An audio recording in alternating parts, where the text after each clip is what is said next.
नमस्कार, मैं Kirtipal Singh, assistant professor. आज हम स्पेसिफिक रिलीफ एक्ट 1963 पढ़ेंगे जो फर्स्ट ईयर के सिलेबस में है। स्पेसिफिक रिलीफ एक्ट 1963 जो है ये एक बहुत इम्पॉर्टेंट एक्ट है और कॉन्ट्रैक्ट लॉ में जो आपका एग्रीमेंट और जो कॉन्ट्रैक्ट फॉर्मेशन होता है उसको एनफोर्स कराने में स्पेसिफिक रिलीफ एक्ट का बहुत बड़ा रोल है। ये एक्ट वैसे बहुत छोटा है लेकिन बहुत इंपॉर्टेंट एक्ट और सिविल लॉ की ये बैकबोन है एक तरह से। फर्स्ट है दिस एक्ट में भी called specific relief 1963। Second definition clause में आते हैं। डेफिनेशंस कुछ ज़्यादा नहीं है, बहुत छोटी सी डेफिनेशन है। ऑब्लिगेशन एक बहुत इंपॉर्टेंट वर्ड है जो इसमें यूज़ किया गया है कि भाई कौन सी चीज़ का आप स्पेसिफिक रिलीफ ले सकते हो। तो कोई ऑब्लिगेशन जो है उसको जो ऑब्लिगेशन हो चुका, ऑब्लिगेशन मतलब ऐसी चीज़ it is duty enforceable by law. Contract में पढ़ते हैं valid contract agreement legally enforceable by law. दूसरा settlement means an instrument other than will और codicil as defined by Indian succession act whereby the destination or devolution of successive interest movable or immobile disposed of or agreed to be disposed of। General definition है। इसकी definition बहुत important है कि अगर इसमें कुछ परिभाषाएं ऐसी है या कुछ वर्ड्स ऐसे यूज किए गए हैं जिनका कोई परिभाषा नहीं दी गई है तो इंडियन कॉन्ट्रैक्ट एक्ट 1872 की जो परिभाषा है वो इस सेक्शन में इस एक्ट के लिए यूज की जाएगी। अब इस स्पेसिफिक रिलीफ एक्ट में कुछ भी चीज दो जो चीजें हैं उन पर इफेक्ट नहीं करेगी। मतलब ये हुआ कि स्पेसिफिक रिलीफ एक्ट में कुछ भी चीज लिखी हुई है लेकिन उन दो जो सेक्शन 3 के ए और बी है इस पर कोई भी प्रभाव नहीं करेगी। दो क्या है? To deprive any person of a right to relief other than specific performance which he may have under any contract. किसी भी व्यक्ति को जो उसके पास कोई कॉन्ट्रैक्ट किया है उसमें और उसके पास कोई रिलीफ ऑलरेडी अवेलेबल है तो वो जो है स्पेसिफिक रिलीफ एक्ट से अफेक्ट नहीं होगा। मतलब ये कि स्पेसिफिक रिलीफ एक्ट तो कहता है कि इन कॉन्ट्रैक्ट का स्पेसिफिक परफॉर्मेंस नहीं होगा, लेकिन उन्होंने कुछ ऐसा कॉन्ट्रैक्ट कर लिया है जिसमें लिख दिया है कि इसका स्पेसिफिक परफॉर्मेंस होगा तो वो चीज स्पेसिफिक रिलीफ एक्ट से प्रभावित नहीं होगी। समझ में आ गया आपको? मतलब कि स्पेसिफिक रिलीफ एक्ट का सेक्शन 42 या 41 वगैरह देखेंगे तो उसमें कहता है कॉन्ट्रैक्ट नॉट स्पेसिफिकली एनफोर्स्ड। ऐसी चीजें जो कौन सी चीजें जो है वो स्पेसिफिक एनफोर्स नहीं होगी, लेकिन ऐसा कोई कॉन्ट्रैक्ट है जिसमें कि उस व्यक्ति को राइट टू रिलीफ मिल सकता है लेकिन स्पेसिफिक रिलीफ एक्ट मना करता है, इसके बावजूद भी उसको जो स्पेसिफिक रिलीफ मिलेगा। क्यों? वो उसके कॉन्ट्रैक्ट में। दूसरा, to affect the operation of Indian registration act on documents. Indian registration act जो डॉक्यूमेंट्स पे लागू होता है उसके ऑपरेशन मतलब उसके प्रोविजंस को ये स्पेसिफिक रिलीफ एक्ट प्रभावित नहीं करेगा। ये दो सेक्शन है, बहुत इंपॉर्टेंट है। सेक्शन 4 या आरजेएस में पूछा गया है मेंस के अंदर 2013 का जो आरजेएस हुआ था उसमें मेंस में ये क्वेश्चन आया था कि स्पेसिफिक रिलीफ किस चीज के लिए मिलता है। क्या क्रिमिनल ऑफेंस को एनफोर्स कराने के लिए कि भाई मेरे साथ अपराध हुआ है सर, एक्स आदमी ने मेरे साथ कोई अपराध किया है तो उस अपराध की उसको सजा दिलाने के लिए, या कोई सिविल लॉ है या सिविल कॉन्ट्रैक्ट है उसको एनफोर्स कराने के लिए। तो सेक्शन 4 ये कहता है कि specific relief can be granted only for the purpose of enforcing individual civil rights and not for the mere purpose of enforcing a penal law. मतलब specific relief can be granted only for the purpose of enforcing individual civil law and not for the mere purpose of enforcing a penal law. ये important section है। अब chapter 2 से शुरू करें। Chapter 1 तो preliminary था, chapter 2 से specific relief act properly शुरू होता है।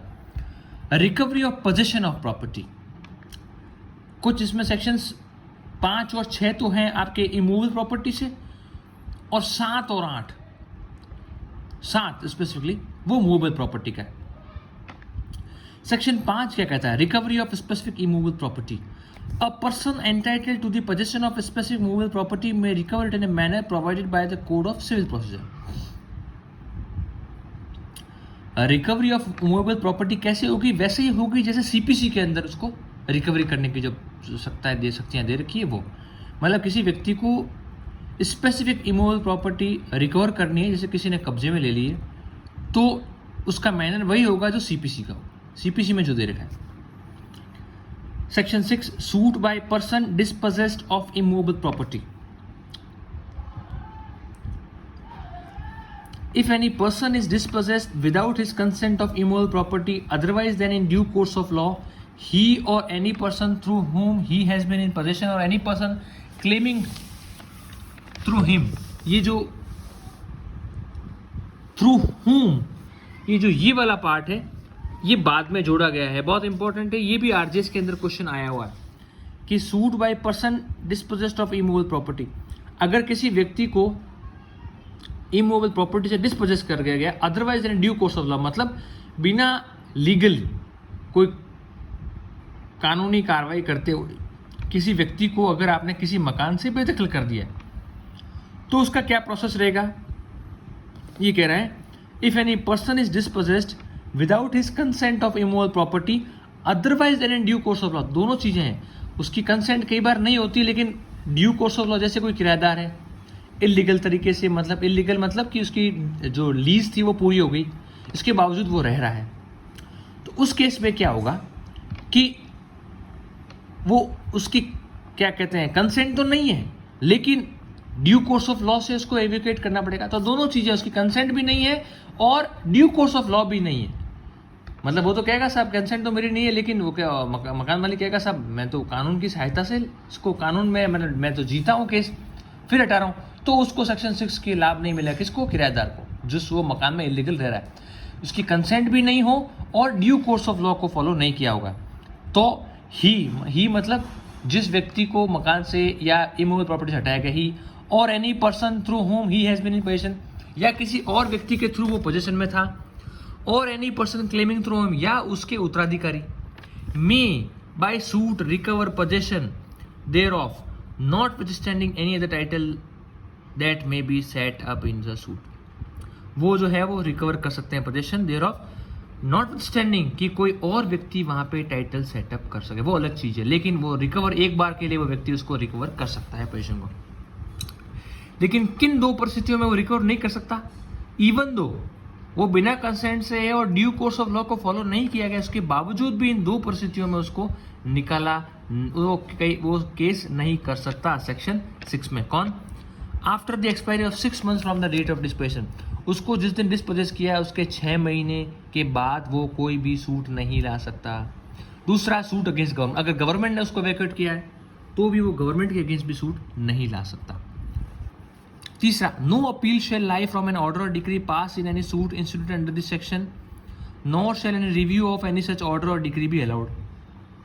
नो अपील शेल लाई, इस सेक्शन में कुछ अगर सूट, अगर कोई जजमेंट पास हो जाता है या कोई ऑर्डर पास हो जाता है तो उसकी कोई भी अपील नहीं होगी, ना ही कोई रिव्यू होगा. तो अब क्या होगा? कुछ तो सोल्यूशन होगा. सेक्शन 4 में देखा है, nothing in this section shall bar any person from suing to establish his or her title to such property and to recovery. एक ही ऑप्शन उसके पास बचता है, किसको? जिसने उसको हटाया कि वो उसको टाइटल प्रूव कर दे कि साहब मेरा इस पे टाइटल था, तो अलग बात है, वरना न तो कोई अपील होगी न रिव्यू होगा इस केस में. ठीक है. Section 7, recovery of specific movable property. Section 5 और सेक्शन 6 में अपन ने इमूवेबल प्रॉपर्टी का पढ़ा है. सेक्शन 7 मूवेबल प्रॉपर्टी का है. क्या कहता है वो? A person entitled to the possession of specific movable property may recovered in manner provided by CPC. वो की वो बात जो सेक्शन 5 कहता है कि इमूवेबल प्रॉपर्टी का पोजेशन लेना है तो वैसे ही लेगा, सीपीसी के अकॉर्डिंग लेगा. तो सेक्शन 7 कह रहा है कि मूवेबल प्रॉपर्टी का लेना है तो भी वैसे ही लेगा जैसे सीपीसी का लेगा. एक्सप्लेनेशन 1, ट्रस्टी में इश्यू अंडर दिस सेक्शन को तो इंपॉर्टेंट नहीं है. एक्सप्लेनेशन 1 एक्सप्लेनेशन 2 इतने इंपॉर्टेंट नहीं है. तो अब अपन नेक्स्ट में liability of person in possession से पढ़ना शुरू करेंगे. तो एक बार ये सेक्शन 5, 6 और 7 ये तीनों सेक्शंस बहुत इंपॉर्टेंट है. स्पेसिफिकली सेक्शन 6 ये बहुत इंपॉर्टेंट है, इसको ध्यान से देखें. Thank you.